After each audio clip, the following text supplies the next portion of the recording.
দর্শক, আর দুদিন পরে জাতীয় সংসদে অর্থমন্ত্রী বাংলাদেশের 2024 এবং 25 সালের বাজেট উপস্থাপন করবেন। এই বাজেট সম্বন্ধে সাধারণত মানুষের অনেক আগ্রহ থাকে, বিশেষ করে আগ্রহ থাকে যারা অর্থনীতিবিদ এবং ব্যবসায়ী। ব্যবসায়ীদের আগ্রহের কারণ হলো তারা দেখে যে ট্যাক্সের পরিমাণ তাদের কমলো না বাড়লো, লাভ ক্ষতি কী হতে পারে, সেই বিবেচনায় তারা বাজেট দেখে থাকে। আমরা বাংলাদেশের প্রথম এবং সর্ববৃহৎ ফিনান্সিয়াল ডেইলি দি ফিনান্সিয়াল এক্সপ্রেসের সবসময় আমরা বাজেটের আগে এবং পরে বিশেষ প্রতিবেদন, বিশ্লেষণধর্মী নিবন্ধ এবং রিপোর্ট করে আসছি। আজকে আমরা বাজেট সম্বন্ধে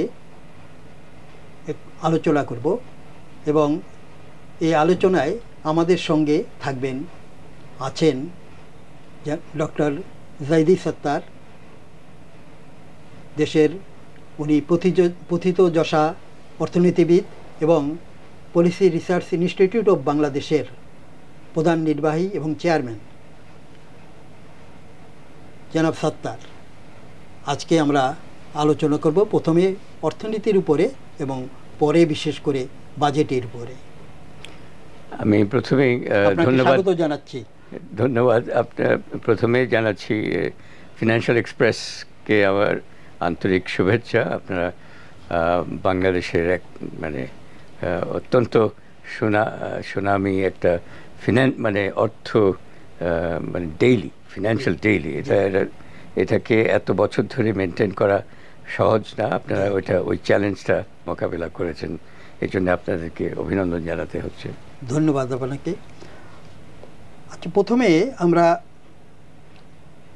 বাজেট প্রণয়নে দেশের সামষ্টিক অর্থনীতিকের আলোকে বাজেট প্রণয়ন করা হয় এবং বাজেট হলো সেই সামষ্টিক অর্থনীতির একটা গুরুত্বপূর্ণ অংশ।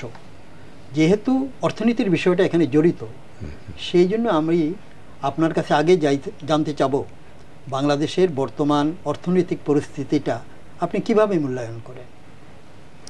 হ্যাঁ, এটাই খুব বড় প্রশ্ন এবং সবাই জানতে চায় এবং এই প্রশ্নটা বারবার উঠে আসছে যে আমাদের অর্থনীতির বর্তমান অবস্থাটা কিভাবে আমরা দেখছি।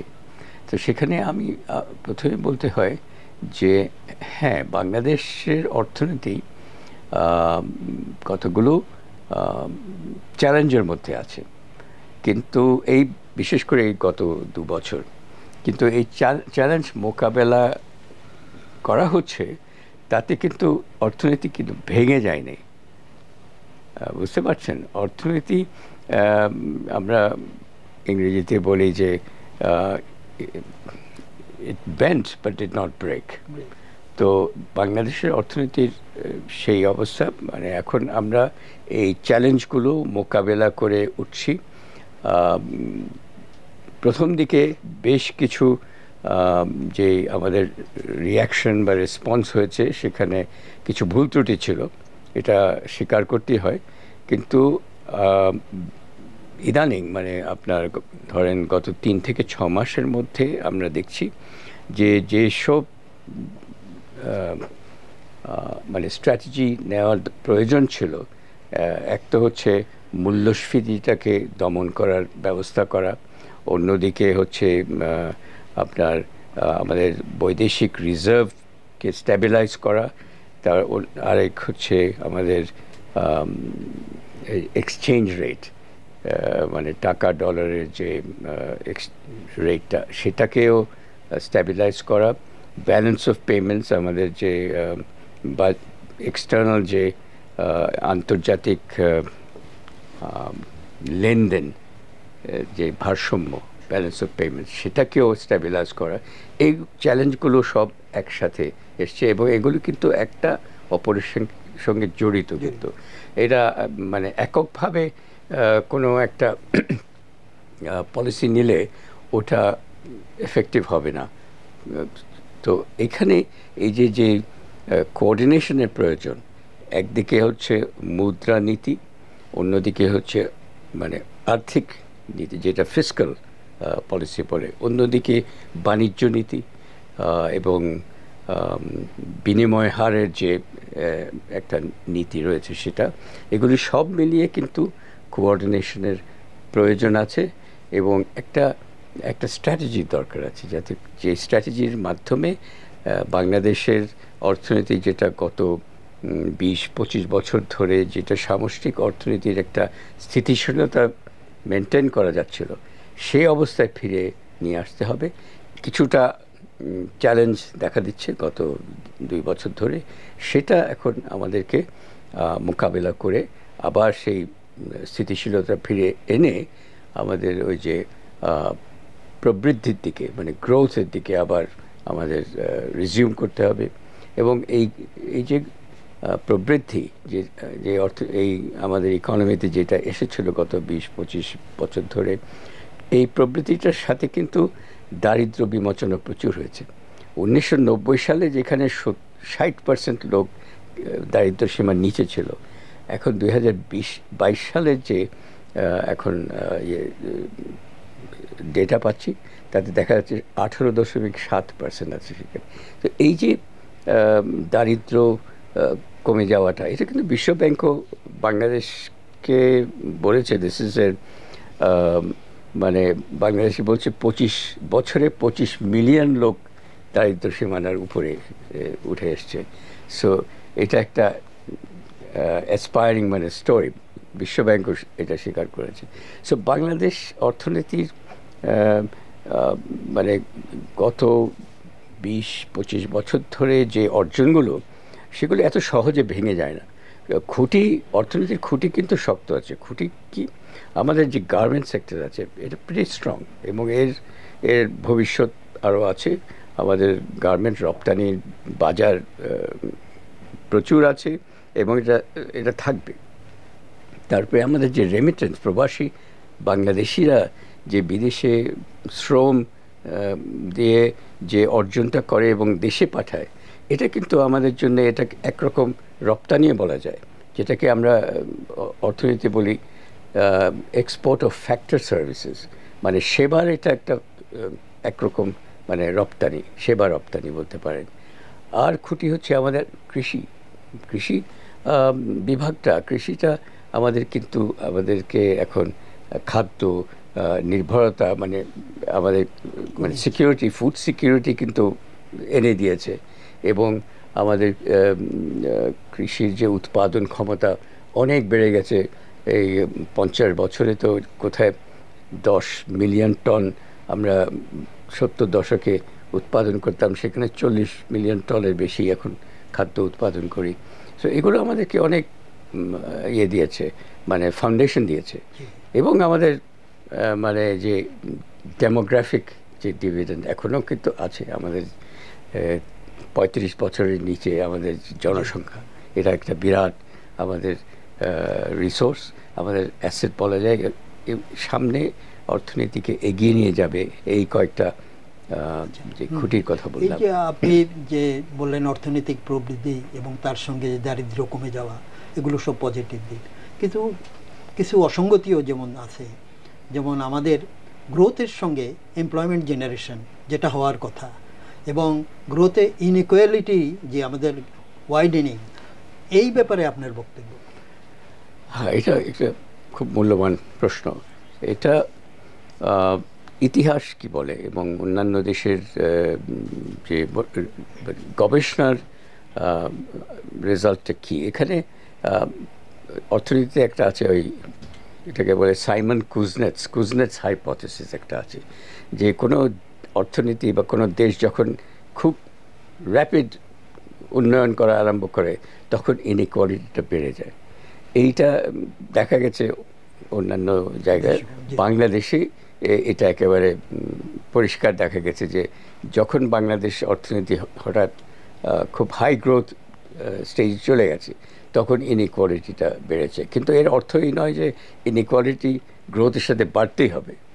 কিন্তু আমাদের একটা যে স্ট্র্যাটেজি ছিল সেটা হচ্ছে যে আমাদের মানে গ্রোথ এবং লেটস সে ইনইকুয়ালিটি, এটার মানে ইটস নট আইদার অর, যে আমরা গ্রোথ শুধু নেব, ইনইকুয়ালিটি যাই হোক, এটা আমাদেরকে গ্রোথের সাথে সাথে মানে ডিস্ট্রিবিউশনের দিকে খেয়াল রাখতে হবে, এবং ডিস্ট্রিবিউশনটা যাতে করে মানে ইকুয়ালিটি জন্ম হয় এতে, সেজন্যে আমাদের হাতিয়ার হচ্ছে ট্যাক্স অ্যান্ড এক্সপেন্ডিচার। আমাদের ট্যাক্সটাকে প্রোগ্রেসিভ রাখতে হবে, প্রোগ্রেসিভ ট্যাক্সেশন দরকার, এবং আমাদের যে সরকারি ব্যয় যেগুলো হয় সেই ব্যয়গুলো যাতে করে যাদের প্রয়োজন, যারা গরিব আছে, যারা অসহায় আছে, টার্গেটেড স্পেন্ডিং করতে হবে, সেখানে আমাদের ব্যয় বাড়াতে হবে। হেলথ, এডুকেশন সেক্টর এবং সোশ্যাল প্রোটেকশন সেক্টর, এগুলোতে আমাদের যথেষ্ট ইয়ে দিতে হবে। Inequality, income inequality, poverty reduction, এই সমস্ত ইস্যুতে আমাদের এর সঙ্গে অঙ্গাঙ্গিভাবে জড়িত হলো social safety net. Government huge allocation প্রতি বছর দেয়, কিন্তু এই যে এর ভিতরে অনেকগুলো প্রশ্ন থাকে যে সোশ্যাল সেফটি নেটে যে অ্যালোকেশনটা, এটা কারা কারা যাবে, এর মধ্যে যদি আপনার সরকারি কর্মচারীর পেনশন ইনক্লুড করা হয় এবং এটাকে একটা বিগার সাইজ দেখানোর জন্য, এটা কি ঠিক? এটা এই যে সামাজিক নিরাপত্তার বিষয়টা, এখানে মেইন ইস্যু হচ্ছে যে টার্গেটিং, মানে যাদের প্রয়োজন তাদের কাছেই এটা পৌঁছানো দরকার আছে। সেই টার্গেটিংয়ে আমাদের কিছু গবেষণাতে দেখা গেছে, এবং এই যে রিসেন্টলি যে একটা পভার্টি সার্ভে, এখনও এই রিপোর্টটা বের হয়নি, এটা বিবিএস ওই যে house hold income and expenditure survey যেটা আছে, সেটার বেসিসে তারা কিছু মূল্যায়ন করছে। এখন পভার্টি অ্যাসেসমেন্ট করা হচ্ছে, সেখানে কিন্তু প্রাথমিক পর্যায়ে দেখা গেছে যে এখানে কিছু টার্গেটিংয়ের কিছু সমস্যা আছে।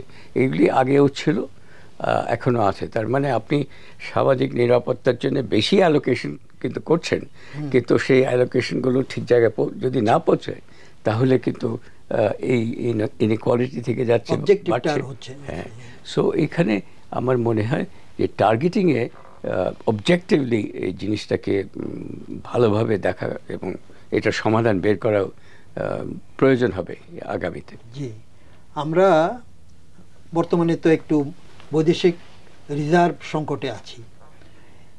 এখন সরকার এর থেকে পরিত্রাণ পাওয়ার জন্য বাংলাদেশ ব্যাংক যেটা করেছে যে আপনার ক্রলিং পেগ থেকে ইয়ে করা, তারপর হলো আপনার আমাদের যে রেমিটেন্স যে অবস্থায় আসা, এখন যে রেট, তারপর এক্সপোর্ট আর্নিং, এগুলো দিয়ে আপনি কি আশাবাদী যে আমাদের যে সংকট এটা শীঘ্রই আমরা উত্তরণ করতে পারবো?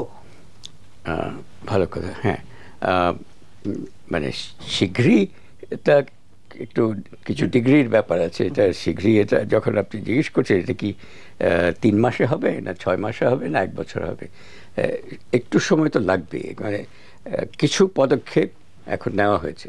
কি একটা হচ্ছে যে এক্সচেঞ্জ রেট, যেটা আমরা মনে করছিলাম যে ফিক্সড ছিল বা প্রায় ফিক্সড ছিল, আসলে আইনতভাবে আমরা কিন্তু ফ্লোটিং এক্সচেঞ্জ রেটের সিস্টেমে ছিলাম, কিন্তু ফ্লোটিং রেটটা এত ম্যানেজ ছিল যে এটাকে একটা ফিক্সড রেটের মতো মনে হতো।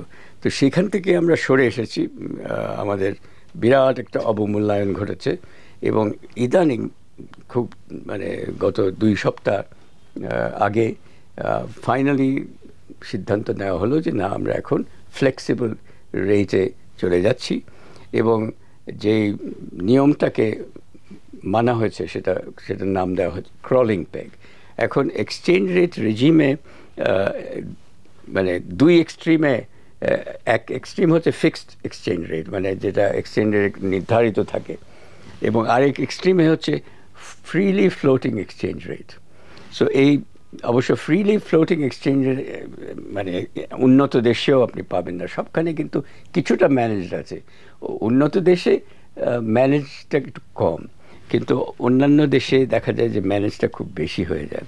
তো আমরা এই 2 এক্সট্রিমের এখন মাঝখানে আছি, যেটাকে ক্রলিং পেগ এখন এটাকে নাম দেওয়া হয়েছে। ক্রলিং পেগ এটা পেগড সিস্টেম না, কিন্তু এটা কিন্তু ফ্লেক্সিবল এক্সচেঞ্জ রেট, কিন্তু ওই রেটের একটু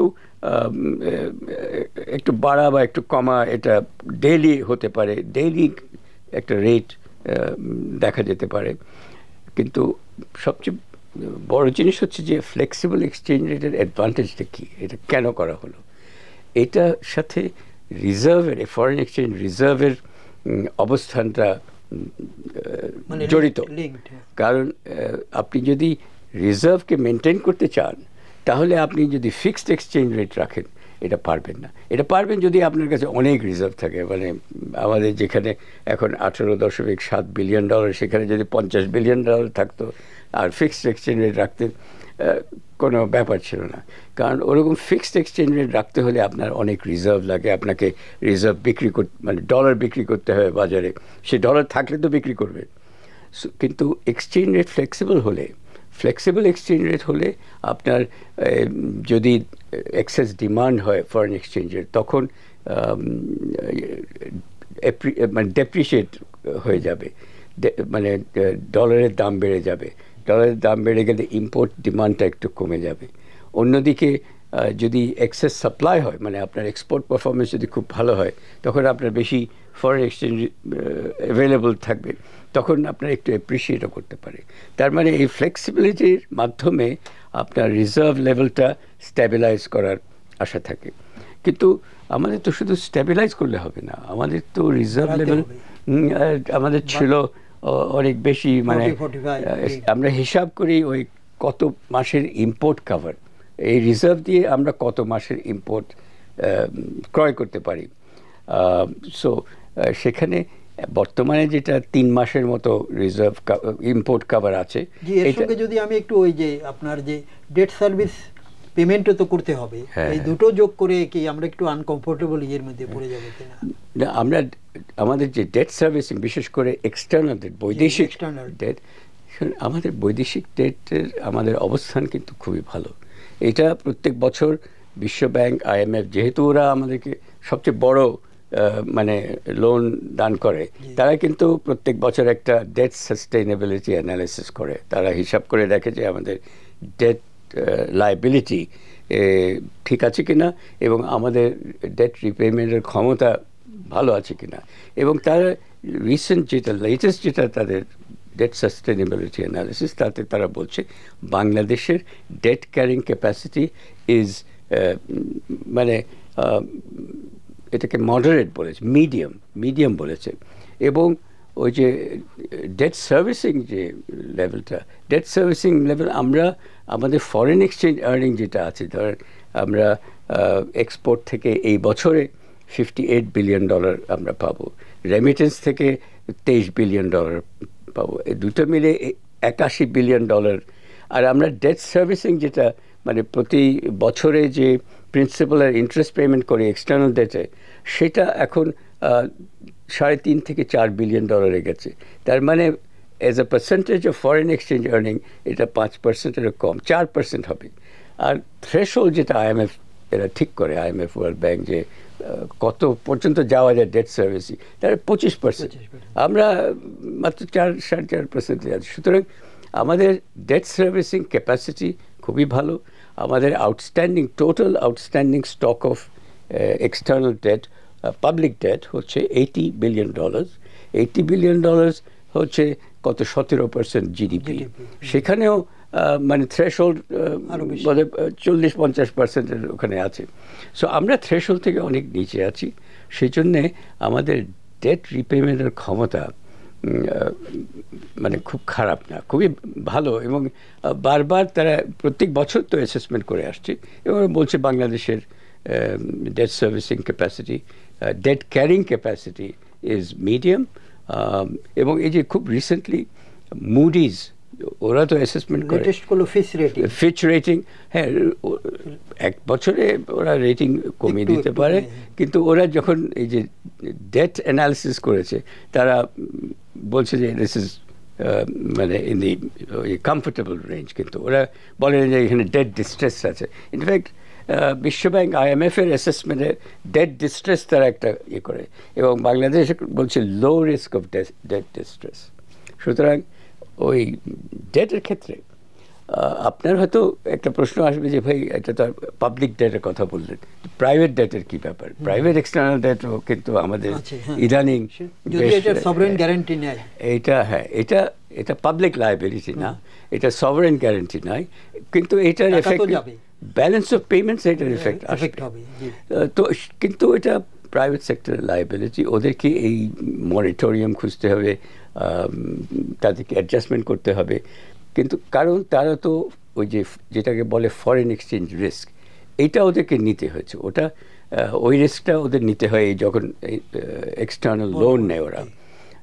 এবং এই ক্ষেত্রে যেহেতু হঠাৎ এক্সচেঞ্জ রেট 30-36% ডেপ্রিসিয়েট করে গেছে, এটাতে ওরা একটু শক পেয়েছে, this is a shock. So এই শকটা কিন্তু অ্যাডজাস্টমেন্টের পর্যায়ে আছে এখন। সো এইটা আমার মনে হয় আগামী 2-3 বছরে এক্সপোর্ট পারফরমেন্স যদি আরও ভালো হয়, রেমিটেন্স আরও ভালো হয়, এখন যে এক্সচেঞ্জ রেট ফ্লেক্সিবিলিটিতে আমরা গেছি, ডেপ্রিসিয়েশনও হয়ে গেছে, আমি আশা করছি যে আগামী 3-6-9 মাসে এক্সপোর্ট পারফরমেন্স কিন্তু খুব ইমপ্রুভ করবে, আর রেমিটেন্সও বেড়ে যাবে, কারণ ওই যে যেটা বাংলাদেশ ব্যাংকের এক্সচেঞ্জ রেট বলছে এবং যেটা কাব মার্কেট রেট, এই দুটার ডিফারেন্স কিন্তু আস্তে আস্তে কমে যাচ্ছে। যত কমে যাবে তত রেমিটেন্স কিন্তু ফর্মাল চ্যানেলে বেশি আসবে। তাহলে আমি যেটা আশা করছি সেটা হচ্ছে তাহলে ফরেন এক্সচেঞ্জ রিজার্ভ স্ট্যাবিলাইজ করা ছাড়াও একটু বাড়বেও। আইএমএফে তো এই জুন মাসে $1.2 বিলিয়ন অ্যাড করবে, তখনই দেখবেন আপনি রিজার্ভ লেভেল একটু বেড়ে গেছে। কিন্তু যেটা মিডিয়াম এবং লং টার্মের জন্য আমাদেরকে যে রিজার্ভ তো আরও বাড়াতে হবে, সেটার জন্য কিন্তু আমাদের এক্সপোর্ট পারফরমেন্সটাকে আরও রোবাস্ট করতে হবে। সেটা কিভাবে হবে? Good question. এখন আমরা কিন্তু আমাদের যে বাণিজ্য নীতি, যেটা রপ্তানির জন্যে, রপ্তানিমুখী নীতি যেটা, সেখানে আমাদের দুর্বলতা আছে। আমি বলবো মিক্সড, ওখানে সফলতাও আছে, দুর্বলতাও আছে। সফলতা হচ্ছে আমাদের রেডিমেড গার্মেন্টস, আমাদের বাণিজ্য নীতি কিন্তু ডুয়ালিস্টিক, দুই রকম আছে, একটা হচ্ছে রেডিমেড গার্মেন্টসের জন্য, আরেকটা হচ্ছে বাকি সবার জন্য।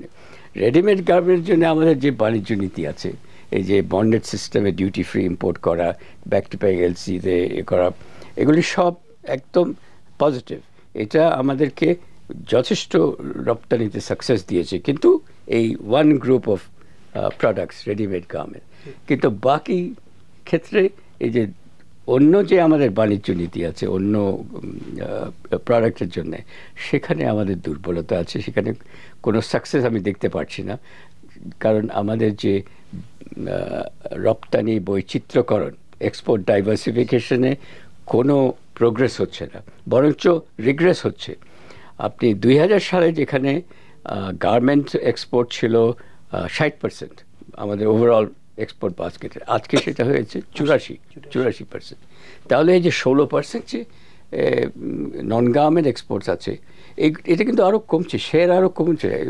এখানে আমি একটু বলি, যদি আপনার রেডিমেড আরএমজি যে সাপোর্টটা পাচ্ছে সরকার থেকে, ডিফারেন্ট টাইপ অফ এক্সেমশনস, ইনসেন্টিভ, অন্যান্য খাতগুলো কি সেগুলো পাচ্ছে? Good question. এখানে আমি একটু ক্লারিফিকেশন দরকার। অনেকে মনে করে যে রেডিমেড গার্মেন্ট ক্ষেত্রে আমরা সব ভর্তুকি দিয়ে দিচ্ছি, এটা দিয়ে দিচ্ছি। রেডিমেড গার্মেন্টকে সে প্রথম থেকে 80 দশক থেকে যেটা, এটাকে সুবিধা বলতে পারেন বা এটা প্রয়োজনীয় সুবিধা, সেটা হচ্ছে যে রেডিমেড গার্মেন্ট যেহেতু একটা এমন একটা শিল্প ছিল যেটাকে মানে প্রায় সব ইনপুটস, র মেটেরিয়ালস, ইন্টারমিডিয়েট, এগুলো ইম্পোর্ট করতে হতো, আমদানি করে তারপরে অ্যাসেম্বলি করে তারপরে রপ্তানি করা। সেখানে ইম্পোর্ট করার জন্য ডিউটি ফ্রি ফ্যাসিলিটি দেওয়া স্পেশাল বন্ডেড ওয়্যারহাউসের মাধ্যমে, সেটা ছিল একটা মানে আমি বলবো ইনোভেটিভ পলিসি। সেটার কারণেই রেডিমেড গার্মেন্ট, আমাদের যে কম্প্যারেটিভ অ্যাডভান্টেজ হচ্ছে লেবার, আমাদের cheap labour was the comparative advantage, basis of comparative advantage, সেইটার জন্যে রেডিমেড গার্মেন্ট সাকসেসফুল হতে পেরেছে। এখন আপনি মানে ওই যে অন্য যেগুলো আছে রেডিমেড গার্মেন্ট ছাড়া অন্য, ওইগুলোকে এই যে যেই ফ্যাসিলিটি রেডিমেড গার্মেন্টকে দেওয়া হয়েছে সেটা হচ্ছে অ্যাকচুয়ালি রিকোয়ারমেন্ট। যে কোনো এক্সপোর্ট আপনার যে ইনপুটসগুলো ইম্পোর্ট করতে হলে যদি ডিউটি দিয়ে ইম্পোর্ট করতে হয়, আপনার এই যে ডিউটি ড্রব্যাক সিস্টেম আমাদের এখানে ডিসফাংশনাল। আপনাকে এক্সপোর্টাররা যদি ডিউটি দিয়ে এক্সপোর্ট করার পরে উনি ওগুলো ফেরত পাবেন, ওই নিয়মে যদি এক্সপোর্ট করতে হয় তাহলে এটা কার্যকরী হবে না। সুতরাং এই যে নন গার্মেন্ট এক্সপোর্টদেরকে আইদার আপনাকে ওই গার্মেন্টসের জন্য যেরকম ডিউটি ফ্রি ইনপুটের ব্যবস্থা ছিল সেভাবে যদি না দেন, তাহলে ওদের কোনো ভবিষ্যৎ দেখছি না। আরেকটা কারণে নন গার্মেন্ট এক্সপোর্ট বাড়ছে না, সেটা হচ্ছে আমাদের ট্যারিফ প্রোটেকশন রেজিম যেটা আছে, সেই রেজিমে নন গার্মেন্ট এক্সপোর্ট তো হচ্ছে এরা দেশীয় বাজারে বিক্রি করে এবং এক্সপোর্টও করে, দুটোই। মানে বাজার তো দুটো আছে, একটা এক্সপোর্ট বাজার আর একটা হচ্ছে দেশীয় বাজার, আর তৃতীয় বাজার নেই। মুনে চাঁদের দেশে যদি কোনো দিন বাজার হয়, সো এই দুই বাজারে যখন একজন এক্সপোর্টার মানে একজন প্রডিউসার, ধরেন জুতোর কোম্পানি, ওরা খুব ভালো জুতা বানায়, বাংলাদেশে খুব ভালো জুতা হচ্ছে, ওরা যখন দেখে যে আমি কি এক্সপোর্ট করব নাকি দেশের বাজারে বিক্রি করব, দেখে যে দেশের বাজারে তো আমাদের ওই যে 86% ট্যারিফ নমিনাল ট্যারিফ আছে, আমি ভ্যাট বাদ দিলাম, তার ফলে হয় কি দেশের যে জুতোটা বিক্রি হবে সেটার দাম এক্সপোর্ট প্রাইসের চেয়ে প্রায় ডবল। যেটা 2000 টাকার জুতা হবে সেটা এক্সপোর্ট করতে গেলে কিন্তু 1000 টাকার বেশি পাওয়া যাবে না। সো তাইলে ওরা এক্সপোর্ট কেন করবে? সো এক্সপোর্টের ইনসেন্টিভটা কমে যাচ্ছে because of the tariff protection, এবং যেই ট্যারিফ নিয়ে দেশীয় বাজারের দামটা অনেক বেড়ে যাচ্ছে। তো আপনি এত বেশি যদি ট্যারিফ রাখেন, প্রোটেক্টিভ ট্যারিফ, তাহলে প্রফিটেবিলিটি দেশীয় বাজারে অনেক বেশি থাকবে এক্সপোর্টের চেয়ে। এক্সপোর্টে কিন্তু প্রফিটেবিলিটি খুব বেশি না, এক্সপোর্টে profit margin is very thin, 5-7% যদি আপনি ভলিউম ইজ হোয়াট, এবং এক্সপোর্ট মার্কেট ইজ ভাস্ট। আপনার পৃথিবীর বাজারে whole world market is $100 trillion, বুঝতে পারছেন? আর বাংলাদেশের টোটাল জিডিপি হচ্ছে $450 বিলিয়ন। সো আকাশ পাতাল তফাৎ। এক একটা মার্কেট, রেডিমেড গার্মেন্টের মার্কেট তো 500, গার্মেন্ট অ্যান্ড টেক্সটাইলের মার্কেট হচ্ছে $500 বিলিয়ন, আপনার জুতার মার্কেট হচ্ছে $250 বিলিয়ন। সো যে কোনো জিনিস আপনি প্লাস্টিক প্রোডাক্টস বলেন, ইলেকট্রিক্যাল প্রোডাক্টস বলেন, এইগুলি হিউজ বাজার, আন্তর্জাতিক। যদি আপনি প্রপার ইনসেন্টিভ দেওয়া যায় ইভেন লেদারকেই, এক্সপোর্টের ইনসেন্টিভ মানে আপনাকে করতে হবে কি দেশীয় বাজারে বিক্রি করব না আমি রপ্তানি করব, সেটার মধ্যে একটা অ্যাটলিস্ট একটা সমান ইনসেন্টিভ থাকতে হবে, তাহলে আমি এক্সপোর্টও করতে পারি, দেশীয় বিক্রি করতে পারি। কিন্তু বর্তমান অবস্থা যেটা আমরা বলি anti export bias of policy, anti export বায়াসটা কি, আমার এক্সপোর্ট করতে গেলে আমার পলিসিটা কিন্তু ইনসেন্টিভটা কম, দেশীয় বাজারে বিক্রি করার জন্য আমার ইনসেন্টিভটা বেশি, প্রফিটেবিলিটি বেশি, দাম বেশি। সো এইখানেই আমাদের এই যে রপ্তানি বৈচিত্র্যকরণের যে আমরা অনেক দিন ধরে বলে আসছি আমাদের করা উচিত, এটা হচ্ছে না। তার কারণ হচ্ছে এই যে এই ডুয়ালিস্টিক ট্রেড পলিসি, যেটা একটা নীতি আমরা রাখছি রেডিমেড গার্মেন্টের জন্য, আরেকটা রাখছি নন গার্মেন্টের জন্যে। আমাদেরকে নন গার্মেন্ট প্রোডাক্টস আমরা অনেক আছে, কিন্তু আপনার কেউ যদি মনে করে যে আমরা কি এক্সপোর্ট করব, আমরা 1500টা HS 6 ডিজিট লেভেলের প্রোডাক্ট এক্সপোর্ট করে থাকি বছরে, 1500টা। গার্মেন্ট যেমন 216টা আছে, তেমন 1500টা নন গার্মেন্ট প্রোডাক্ট আমরা কিন্তু রেগুলার এক্সপোর্ট করছি, কিন্তু সেগুলোর পরিমাণ হচ্ছে $1 মিলিয়ন কম। এই 350 মতো আছে প্রোডাক্ট যেখানে $1 মিলিয়ন বেশি। সো আমাদের প্রোডাক্ট আছে, আমাদের কম্পিটিটিভ অ্যাডভান্টেজও আছে। আমরা সেই রিসার্চটাও করেছি যে এই যে 1500টা প্রোডাক্ট আছে এগুলি কি কম্পিটিটিভ কিনা, এই অন্যান্য দেশে ওরাও তো এগুলি এক্সপোর্ট করে, তো ওই বাজারগুলোতে আমরা কি কম্পিটিটিভলি এক্সপোর্ট করতে পারি, সেই যেটা আমরা মেথোডলজি ইউজ করে দেখেছি যে না, আমরা অন্তত 400-500 প্রোডাক্ট আছে আমরা যেখানে আমরা highly competitive, if not moderately competitive.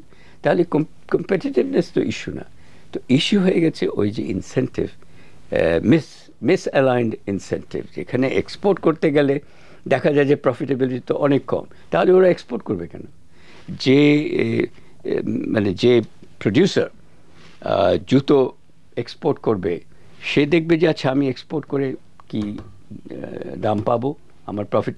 Export করতে গেলে তো আপনাকে অনেক কাঠখড় পোড়াতে হয়, অনেক কষ্ট করতে হয়, মার্কেটে বুঝতে হয়, ওখানে দৌড়ঝাঁপ অনেক আছে। আর দেশে আপনাকে কোয়ালিটি মেনটেন করার ইস্যু না, আপনার অনেক সহজে আপনি দেশের একটা দোকান খুলে আপনি বিক্রি করতে পারেন। সো এত সহজ এবং হাই প্রফিট যদি আপনি দেখেন তাহলে তো আপনি এক্সপোর্ট করার। সেটা তো সহজ তো গার্মেন্টের বেলাও। গার্মেন্টের বেলায় কিন্তু 100% ওরা তো এখন দেশের বাজারে বিক্রি করতে পারবে না, ওরা 100%, ওদের মার্কেট একটা, এনাদের মার্কেট কিন্তু দুইটা। গার্মেন্ট এক্সপোর্টার হচ্ছে 100% এক্সপোর্ট ওরিয়েন্টেড, ওরা দেশের বাজারে তো বিক্রি করলে ওদের ইয়ে আছে, ওদেরকে অনেক কিছু দিতে হবে না, হ্যাঁ রিস্ট্রিকশন আছে। ওরা এখন দেখে যে এক্সপোর্টে ওদের জন্য ভালো, এক্সপোর্টেই মার্জিন কম হলেও হিউজ ভলিউম আছে অনেক। এখন বাংলাদেশে শুনছি 25টার চেয়ে বেশি বিলিয়নার আছেন এখন বাংলাদেশে, আমি জানি না এটা ডেটাটা। বাজেটে যাওয়ার আগে একটা বিষয় আলোচনা না করলে অর্থনীতির বর্তমান অবস্থায় এটা আমরা মানে আলোচনাটাই অপূর্ণাঙ্গ থাকে। আচ্ছা, সেটা হলো ব্যাংক ব্যবস্থা। বাংলাদেশের ব্যাংকিং খাতের বর্তমান অবস্থা সম্বন্ধে আমরা সবাই জানি। হ্যাঁ, এই যে একটা কোনো কোনো ক্ষেত্রে কেউ কেউ বলেন একটা অচল অবস্থা, এর থেকে পরিত্রাণ পাওয়ার উপায় কি? এটা $1,000,000 কোয়েশ্চেন। হ্যাঁ, এটার থেকে আমাদের পরিত্রাণ না, আমাদের পরিত্রাণ তো পেতেই হবে, এর থেকে আমাদের বেরিয়ে আসতে হবে। আমরা যদি আগামীতে এই আমাদের অর্থনীতির প্রবৃদ্ধি স্টেবল, স্থিতিশীলতা আমরা যদি চাই, এবং সামষ্টিক অর্থনীতির স্থিতিশীলতা না থাকলে কিন্তু প্রবৃদ্ধি হয় না, প্রবৃদ্ধির জন্য ওটা প্রয়োজন। সো ব্যাংক ব্যবস্থাতে আমাদের যে গভর্নেন্সের যে অবক্ষয় হয়েছে, এটাকে আমাদের যত তাড়াতাড়ি পারি আমাদেরকে এটার সলিউশন বের করতে হবে।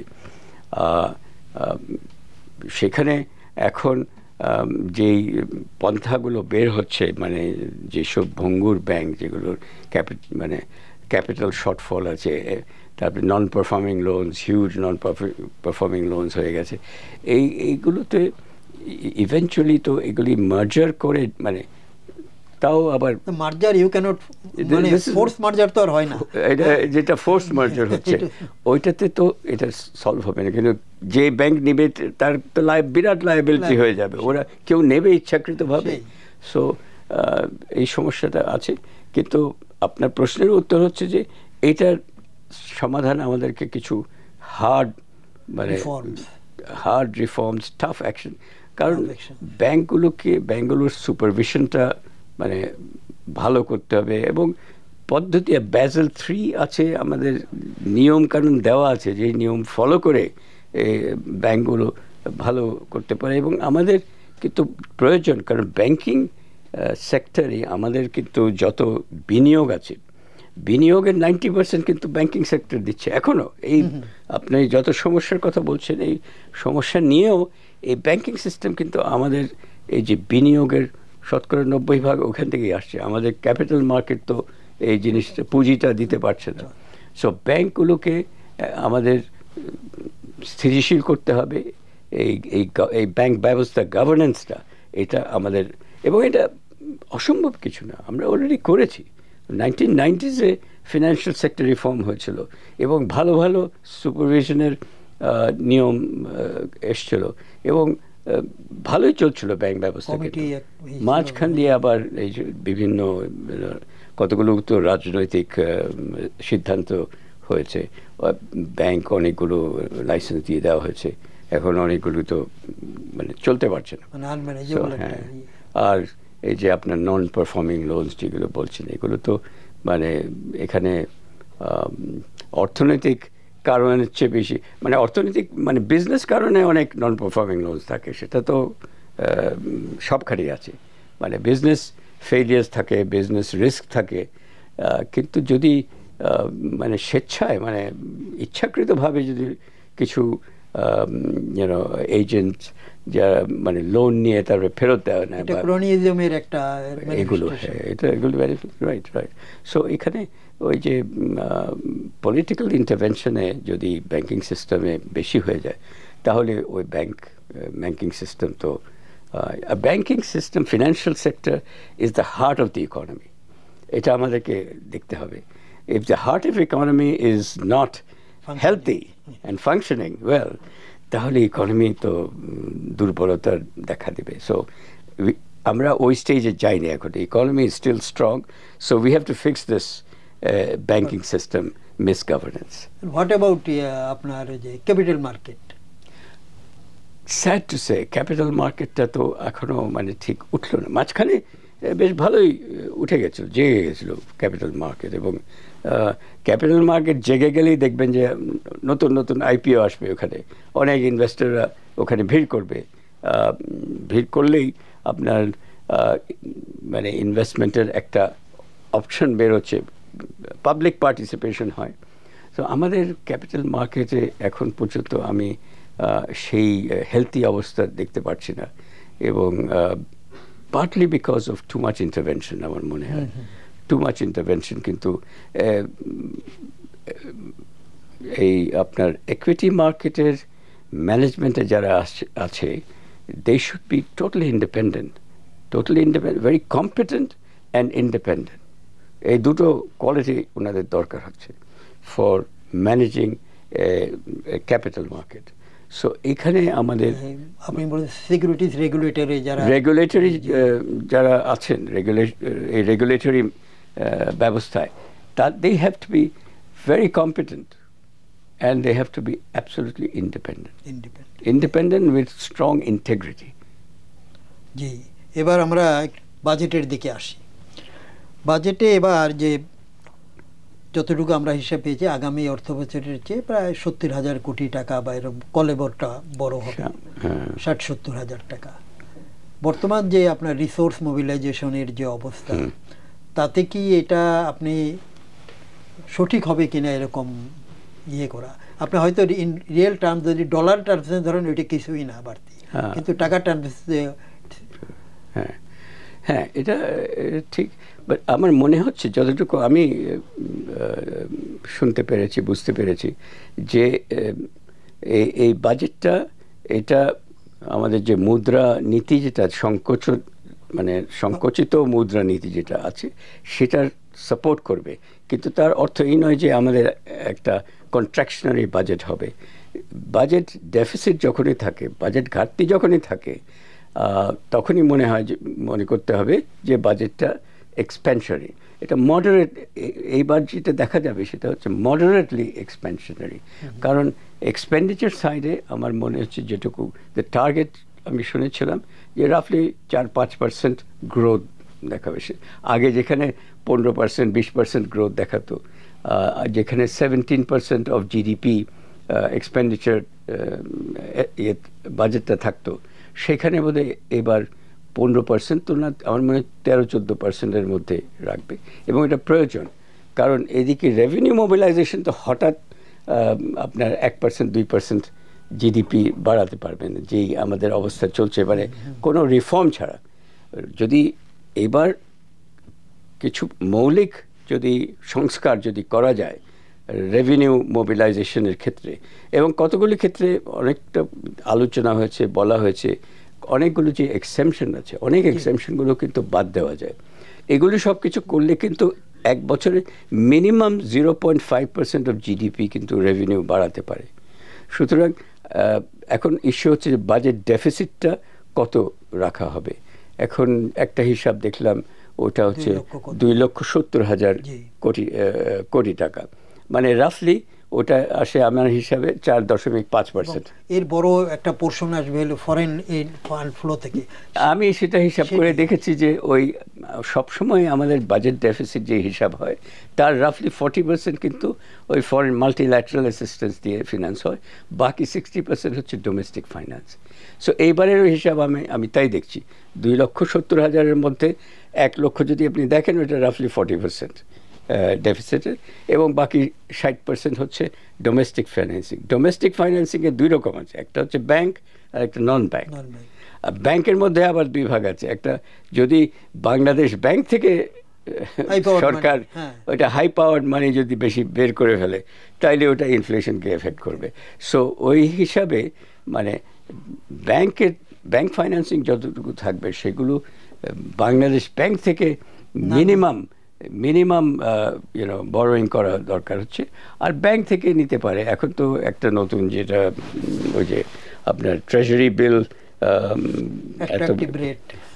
সেগুলো করে ফেলছে। অন্যদিকে যে ইন্টারেস্ট রেট যে এখন ফ্লেক্সিবল ক্যাপটা সরিয়ে দেওয়া হয়েছে, সেখানে তো অলরেডি মানে ডিমান্ড, ক্রেডিট ডিমান্ডটা অনেক কমে যাবে। সো মোট কথা হচ্ছে যে বাজেট এক তো হচ্ছে ডেফিসিটটা আগের চেয়ে এবার তো 4%-এর মধ্যে রাখা উচিত। আমার মনে হয় 4.5% টার্গেট করেও আলটিমেটলি দাঁড়াবে 4% অফ জিডিপি। কারণ আমি সবসময় দেখেছি টার্গেট 5% থাকে, আমরা আলটিমেটলি ওই 4.5-4.5-এর মধ্যে থাকি। সো এইবারও যদিও 4.5% টার্গেট আমরা দেখতে পারবো, আলটিমেটলি যেটা দাঁড়াবে সেটা 4%-এর বেশি না, এবং ওটা এই যে ইনফ্লেশন মানে মূল্যস্ফীতি কমানোর জন্য সহায়ক হবে, কারণ মনিটারি রিস্ট্রেন্ট আছে। সেখানে যদি আপনার বাজেট যদি টু মাচ এক্সপেনশনারি হয় তাহলে একটা সংঘাত। তো সেখানে আমার মনে হয় যে মুদ্রানীতিকে সাপোর্ট করার জন্যে ফিসক্যাল স্ট্র্যাটেজিটা একটু রিস্ট্রেন্ট। জি, এটা তো সবসময় বলা হয় যে শুড বি কমপ্লিমেন্টারি, কিন্তু এটা হয় না। এই না হওয়ার জন্য তো অনেক সমস্যা হচ্ছে। এটা কিভাবে করা যেতে পারে? না হওয়ার প্রথম কারণ হচ্ছে রিসোর্স মোবিলাইজেশন, রেভিনিউ মোবিলাইজেশন যদি উইক হয়। আপনার এটা গত 3 বছর 4 বছর ধরে আমরা দেখেছি ট্যাক্স জিডিপি রেশিওটা আস্তে আস্তে কমে আসছে।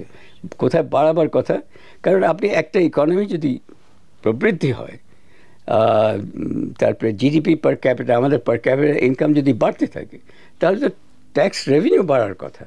মানে ইনফ্যাক্ট ট্যাক্স সিস্টেমটা এমন হবে যেটাকে আমরা বলি ডাইনামিক এবং হাইলি ইলাস্টিক। মানে জিডিপি যত বাড়বে তার চেয়ে বেশি ট্যাক্স রেভিনিউ বাড়বে। সেখানে কিন্তু আমাদের এখানে হচ্ছে যে ট্যাক্স দিচ্ছে তাকেই আরও ট্যাক্স দিই, কিন্তু যারা ট্যাক্স অ্যাভয়েডেন্সে আছে, ট্যাক্স ইভেশনে আছে, তাদেরকে তো ঠিকমতো ইয়ে করতে পারে। Tax avoidance is legal, tax evasion is illegal. কিন্তু আমাদের এখানে যেটা এখন হচ্ছে যে আমাদের মানে the tax system is not dynamic enough, it's not modern, it's not yet digitalized, but it should be digitized.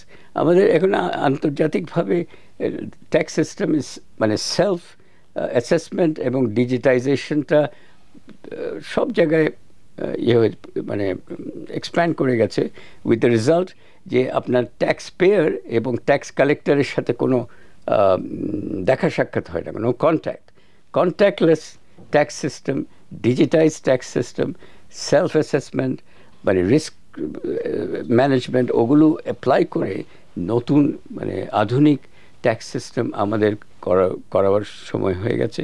এবং I think this is the right time to undertake some very fundamental reform in the tax system.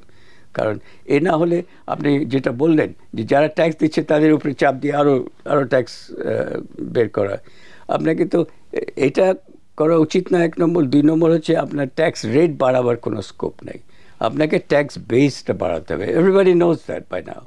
তো সুতরাং কিন্তু you have to develop modern tax system is contactless, digitise, তারপরে self assessment is বেশি, এবং voluntary tax payment, এই মাইন্ডসেটটা, voluntary tax পেমেন্টটা আমাদের মাইন্ডসেটে আসা উচিত।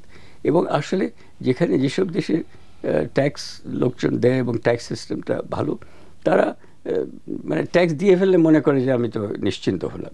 এখন শেষ প্রশ্ন, আমাদের দেশে সরকারি বিনিয়োগ তো হচ্ছে, কিন্তু প্রাইভেট ইনভেস্টমেন্ট কিন্তু আমাদের স্ট্যাগনেন্ট, বরং কমে গেছে লাস্ট ইয়ার। তো এই অবস্থা থেকে প্রাইভেট ইনভেস্টমেন্ট যদি না হয়, গ্রোথ, রিয়েল গ্রোথ, আপনার জব ক্রিয়েশন ইত্যাদি হবে না। এটা কিভাবে এর ইয়ে করা যায়? হ্যাঁ, গুড পয়েন্ট। এখন আমাদের কিন্তু